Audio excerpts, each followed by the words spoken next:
you, distinguished faith leader, for your prayer. Ladies and gentlemen, we will start today's program by inviting Venerable Dinghong to deliver a speech, A Journey to Peace, from Vision to Reality. Ladies and gentlemen, please welcome Venerable Dinghong.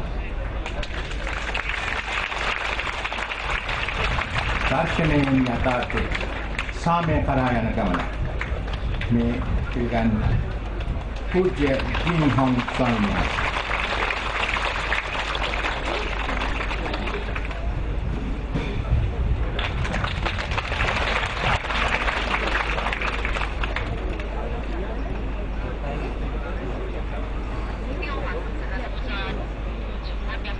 Most respected Venerable Jingkong, Venerable Master Shantima, Venerable Masters of our Sri Lanka Buddhist communities,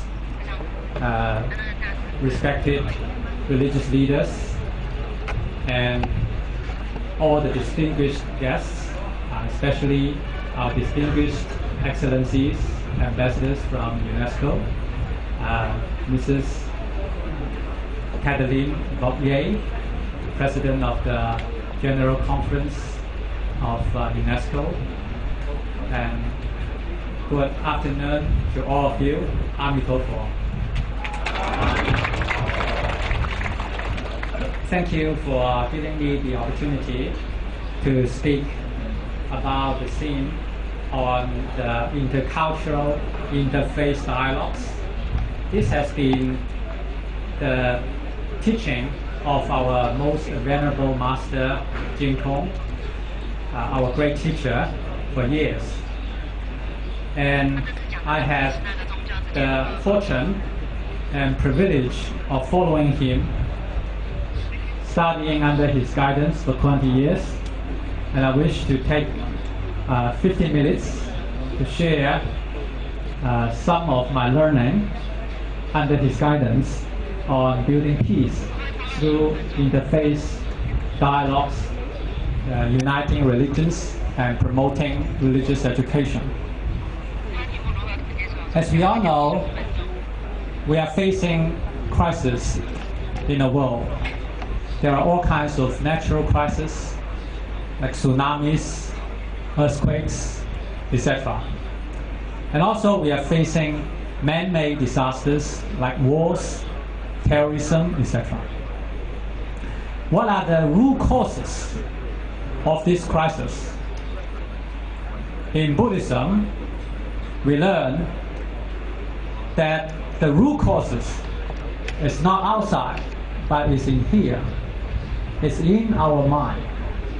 It is in the mind that crises are created, where we have the greed, the hatred or anger, and ignorance or delusion.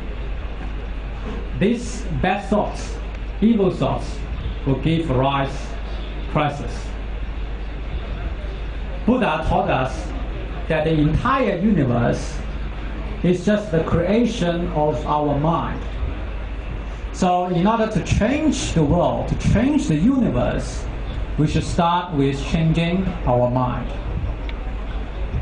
So therefore, the teaching of the Buddha and also all the distinguished sages in our history of the mankind are very important ways to eliminate crisis and save our world. And that's why our Venerable Master Jingkong has been promoting this sage education. Buddhism itself is the education. The relationship between the Buddha and us is the teacher and student relation. So we learn after the Buddha, and we all have the Buddha nature. It is just a matter of recovering our Buddha nature.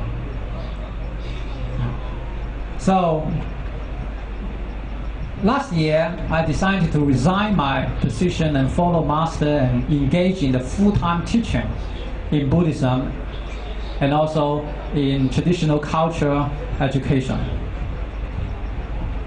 I see this as my mission because now I understand the cause of the crisis and I want to do something for the humanity. I view this as the mission as a Buddhist. And Master taught us, in order to save the world from the turmoils, we should start with uniting the religions, because the religious people have learned more values, more moral values from their religious scriptures. If we can unite these alliance, then we will be able to have more power to change the world. Can religions be united? Yes, definitely. If you look at the history of China, back 1300 years ago in Tang Dynasty, we see that the emperor of Tang Dynasty, Tang Taizong, has successfully united the religions. At the time, Islam was introduced in China, and Christian faith was also introduced in China. The emperor had the broad mind and embraced all these foreign religions. Of course, Buddhism itself was the foreign faith or foreign religion at the time.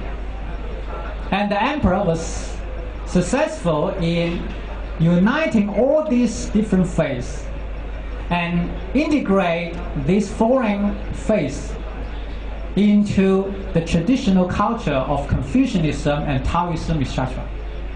So this has been a very successful example back hundreds of years ago. Now we can see in Toowoomba, we have our distinguished fellow faith leaders coming all the way from Toowoomba.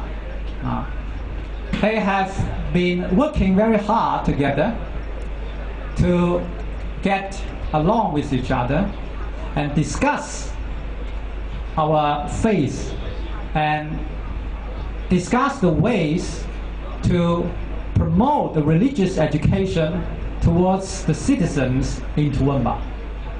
We all have a common goal to build a model city of peace and harmony, and hopefully set an example for the rest of the world to see that religions can be united. And the ways are, first, we need to study our own religion diligently, understand our own religion first, before we can understand the other religions. Then we can see that all these religions are in fact the teachings of the same power of the universe. Christians may call it the God, Islam may call it Allah, and we call it the Buddha nature, etc. Regardless of what you call it, we refer to the same source of the power. We need to seek for this power, and this is built in our mind.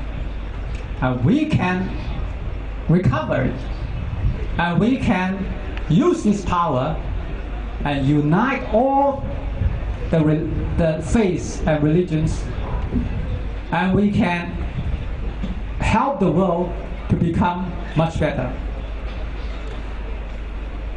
So the history and the current example tell us religions can be united. we should have the confidence that we are actually one family on the earth. More than that, we are one. We are one living entity. Just like the body, each of us as individual human being is the cell, one cell of the same body. And there are more than 50 trillion, if I remember correctly, 50 trillion cells in our body. And each of us is one of it. So we can unite because we are one originally. And in order to set a good example for the rest of the world to build the confidence in religion's unity, we need to build a sample city, a role model city. We are working hard to build Toowoomba, and we also hope that each country can also build a model city for harmony. About 3,200 years ago, in China, that was the dynasty of Zhou Chao. The emperor of Zhou Wenwang and Zhou Wang, were the sages. They were successfully building their own nations. At the time, the nations were just like the small towns. And all the other nations followed the practice of Zhou Wenwang's nation. And finally, Zhou Wenwang was regarded as the emperor of the entire world. At the time, the world refers to just the main parts of the China. So we can unite the world not using weapons or force, but using our virtues, like the example in Zhou dynasty. When nations got conflicts at the time, the kings of those nations went to Zhou Wenwang and seek their advice, and finally the conflicts got settled without the use of the weapons, without conflicts.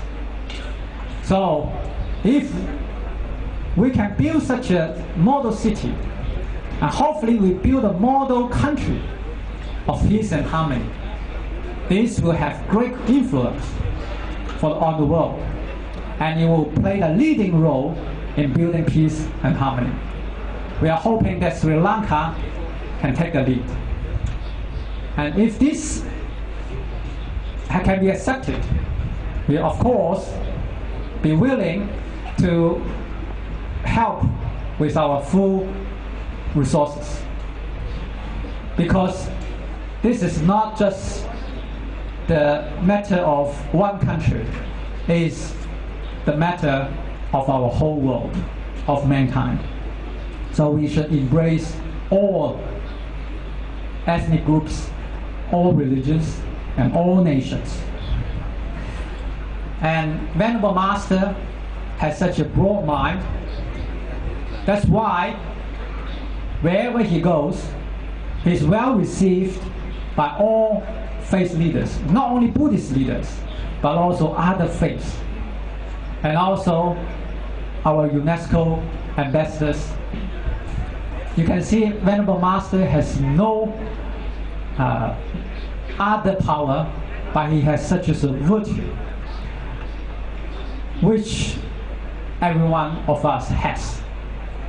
He has uncovered it, and we believe that all of us can uncover it as well. So let's join our hands together to build our world for its great future.